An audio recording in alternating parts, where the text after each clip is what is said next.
बंधु सादर अभिवादन। मेरे परम आदरणीय और आत्मीय मित्र श्री विपिन चंद्र जी जोशी जी ने ये प्रश्न किया है कि तप क्या है, तप का तेज क्या है, तप के प्रकार क्या हैं और तप की महत्ता क्या है। इस संदर्भ में उल्लेखनीय है कि तप की महत्ता को गोस्वामी तुलसीदास जी ने रामचरितमानस के बालकांड के 162वें दोहे की दूसरी चौपाई में बहुत स्पष्ट ढंग से समझाया है। उन्होंने कहा, तप बल ते सृजई विधाता, तप बल विष्णु भय परित्राता, तप बल शंभु करई संघारा, तप ते अगम न कछु संसारा। तप के बल से ही ब्रह्मा ने सृष्टि रची, तप के बल से ही विष्णु भगवान हुए और वे जग के पालन पोषण करते हैं। तप के बल से ही शंभु संहार करते हैं। तप से संसार में कुछ ऐसा नहीं है, अगम नहीं है, जिसे प्राप्त न किया जा सके। और हमने सुना है, पढ़ा भी है कि माँ पार्वती ने तपस्या की, तपस्या के परिणाम स्वरूप उन्हें पति रूप में भगवान शंकर पुनः प्राप्त हुए। ये भी पता है कि ऋषिराज नारद जो शुरू में राज ऋषि थे, बाद में तप के बल से ही ब्रह्म ऋषि की उपाधि से अलंकृत हुए। हमें ये भी पता है कि राक्षसों ने भी तप किया और ऐसे ऐसे विशेष वरदान प्राप्त किए जो विशेष थे। तप की वजह से बुद्ध की जातक कथा है कि तप से आदमी मनुष्य से देवता हो सकता है और यदि तप न करे तो मनुष्य से पशु योनि में भी आ सकता है। पशु भी अगर तप करता है तो वह मनुष्य योनि से आगे देवते की योनि में जा सकता है। एक कथा आई है कि एक जंगल में बड़ी भयंकर आग लगी। सभी पशु, हाथी, घोड़ा, खरगोश, हिरन दौड़े, जान किसको प्यारी नहीं होती। हाथी चूँकि भारी भरकम था, बहुत तेज दौड़ा और आगे निकल गया। उसे एक वृक्ष के नीचे थोड़ा सा कीचड़ या ठंडक मिली, वो वहाँ रुका विश्राम हेतु और कीचड़ में उसके पाँव उठा के वो विश्राम करने लगा। वहाँ एक गड्ढा बन गया। वहाँ तब तक एक खरगोश आया और उस गड्ढे में ठंडक पाके, सुरक्षा पाके उस गड्ढे में बैठ गया। उसको लगा कि मैं जब इतना भारी भरकम थक गया तो ये तो छोटा सा जीव है। करुणा और दया की वजह से उसने ब्रह्म जैसी दया और करुणा का निधान बन के अपने पाँव को सिकोड़े रहा कि यदि वो उसमें लग सकता है तो ये बेचारा मर जाएगा। रात अंधेरा हो गया, रात हो गई, वो सो गया। ये रात भर अपने पैर को सिकोड़े बना रहा। सिकोड़ने की वजह से सुबह जब जंगल की आग बहुत तेज आई तो वो उसने पैर सीधा करना चाहा, लेकिन पैर सीधा नहीं किया। वो तो उछल के निकल गया, लेकिन हाथी दया और करुणावश रात भर चूँकि पैर ऐसा किए रहा था, तब किए रहा था कि कोई मर न जाए, तो उसकी वजह से वह पाँव सीधा नहीं करा और जल के मर गया। महात्मा बुद्ध ने अपनी जातक कथा में बताया है कि वह पशु योनि से पुरुष योनि में मनुष्य देह में आया। यदि कोई दया और करुणा करे तो वो देवता मनुष्य योनि से देवता योनि में भी जा सकता है। आदमी तप की वजह से अंधकार से प्रकाश की ओर आ सकता है, मनुष्य का तल बदल सकता है। तो तप की महत्ता जितनी गाई जाए कम है। अब जाने कि तप क्या है। जावालोपनिषद में महर्षि जावाली ने बताया कि सम रहना तप है। सर्दी में, गर्मी में, दुख में, क्रोध में, प्रशंसा में, सभी में सम रहना ही साधना है। अपने को साधे रखना, संतुलित रखना साधना है। अभी लेकिन लोग इसको समझ नहीं पाए। अभी कल ही टीवी पे आया था कि कुंभ मेले में एक साधु पिछले 40 साल से खड़े हैं। वस्तुतः यह मुझसे पूछा गया तो बोले तप कर रहे हैं। ये तप नहीं कर रहे, ये योग कर रहे हैं। और योगों में भी निम्न श्रेणी का योग जो हठ योग है वो कर रहे हैं। हमें समझना चाहिए कि योग अलग है, ध्यान अलग है, प्राणायाम अलग है, आसन अलग हैं। ये सभी अलग अलग चीज़ें हैं। जप अलग है और तप अलग है। तो ये सब चीज़ें, तो अब जाने कि तप क्या है। तप को इस तरह से भी डिफाइन किया जा सकता है कि जब हमारी देह, इंद्रियां, मन, आत्मा एक लक्ष्य की दिशा में, एक ही दिशा में नियोजित होती है, तो उसे तप कहा जाता है। डॉक्टर जब 3 घंटे ऑपरेशन कर रहा है और वो पूरे मनोयोग से लगा हुआ है, तो वह भी तप है। विद्यार्थी अगर पूरे मन से पढ़ रहा है तो वह भी तप है। तो तप इस संदर्भ में उल्लेखनीय है। इसमें एक महाभारत में की कथा से इसको समझते हैं। अर्जुन जब मत्स्य वेदन के लिए चलने लगे, सभी ने कथाएं ये सुनी हैं, तो वो बोले कि अर्जुन, उन्होंने हाथ पकड़ा अर्जुन का कि अर्जुन तुम प्रत्यंचा का वाण पूरा खींचना, प्रत्यंचा पूरी खींचना। अर्जुन आँख जो है चिड़िया उसकी मछली के आकार पे नहीं, आँख पे दृष्टि रखना। और अर्जुन बाण छोड़ते समय प्रत्यंचा जब पूरी खींची हो तो सांस रोक के बाण छोड़ना।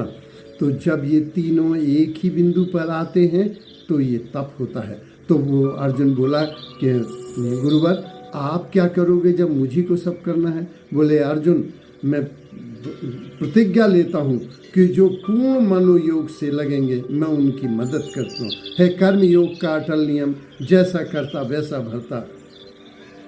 तो मैं कुछ वो करूँगा जो तू नहीं कर सकता। बोले आप क्या करेंगे? बोले जब तू पूरी बाण प्रत्यंचा को खींचेगा तो और सांस रोकेगा और तेरी आँख उसकी आँख से मिलेगी, 3 बिंदु जब एक स्तर पे आ जाएंगे तो तेरा तप हो जाएगा और उसी समय पानी जम जाएगा। तो भगवान उनकी मदद करता है जो तप करते हैं, उसे उनका अवार्ड मिलता है। ऐसा मेरा व्यक्तिगत जीवन का अनुभव भी है कि हमारे घर में गेहूं पड़े हुए थे। शाम को तो धूप निकली थी, लेकिन रात 10-11 बजे बादल गरजने लगे, गेहूं आंगन में थे। तो पत्नी बोली कि अब क्या किया जाए? वो भगवान से प्रार्थना करने लगी। हमने कहा नहीं, भगवान उनकी सुनता है जो कर्म में लगते हैं, आओ अपन गेहूं डालें। बोले 3 बोरा गेहूं। हमने कहा कोशिश करते हैं, जितने डलेंगे कुछ तो बचत होगी।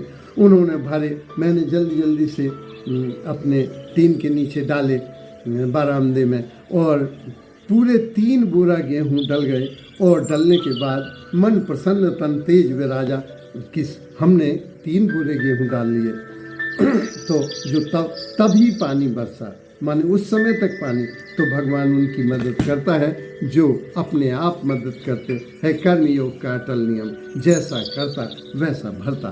तो तप से आशय फिर से दोहरा दूं कि जब मन, वाणी और आत्मा लक्ष्य की दिशा में नियोजित होते हैं तो उसे हम तप कहते हैं। गीता के 17वें अध्याय में भगवान कृष्ण ने तप को 3 रूपों में बताया है। वाणी का तप, मन का तप और देह का तप। देह का तप है सेवा और सम्मान करना, गुरुओं का, ब्राह्मणों का, ज्ञानी जनों का, माता का, पिता का, अग्रजों का। पवित्रता, शौच प्रथम शर्त है कि पवित्रता होनी चाहिए। सरलता उपनिषद का ऋषि कहता है कि हे भगवान, मैं जो अंतरंग में हूँ वही बहिरंग में प्रकट हो जाऊँ, जो बहिरंग में हूँ वही अंतरंग में मैं सत्य हो जाऊँ। तो सत्य होना ही सरलता है, साधुता है, सौंदर्य है। तो ये देह का तप है। जो वाणी का तप है, वाणी का तप है सत्य, मित, हित, यथार्थ वाणी होना चाहिए। इसके साथ ही वाणी के तप में है शास्त्रों का पठन, स्वाध्याय और जप। ये वाणी का तप है। वाणी के तप में ध्यान रखना चाहिए कि प्रमाद में, प्रमोद में और प्रेम में वाणी का तप सुरक्षित नहीं रह पाता। मान अपमान का भय नहीं रह जाता, अहंकार प्रदर्शित होता है। तो प्रेम में, प्रमोद में और प्रमाद में, आलस में हमें वाणी का तप सुरक्षित रखना कठिन हो जाता है। इन परिस्थितियों में सावधान रहना चाहिए। मन का जो तप होता है उसमें प्रसन्नता है, धैर्य है, शांति भाव है, भगवत चिंतन है और पवित्रता, मन की पवित्रता। ये 3 तरह के तप बतलाए गए हैं। तप के तेज के संदर्भ में एक बात विशेष उल्लेखनीय है। डॉक्टर हजारी प्रसाद द्विवेदी, एक संस्मरण है, डॉक्टर हजारी प्रसाद द्विवेदी उन दिनों रेक्टर भी थे, अधिष्ठाता भी थे और प्रभारी वाइस चांसलर BHU के थे। BHU यूनिवर्सिटी एशिया की आज भी सबसे बड़ी यूनिवर्सिटी है। तो 1963 की बात है या 67 की बात है कि 1 लाख का घोटाला हुआ। उन दिनों 1 लाख बहुत बड़ी बात हुआ करती थी। तो गवर्नर का टेलीग्राम पहुंचा कि पंडित जी हजारी प्रसाद द्विवेदी जो प्रभारी VC हैं वो मिले। डॉक्टर गोपाल रेड्डी उन दिनों गवर्नर हुआ करते थे, उन्होंने मिले राजभवन में।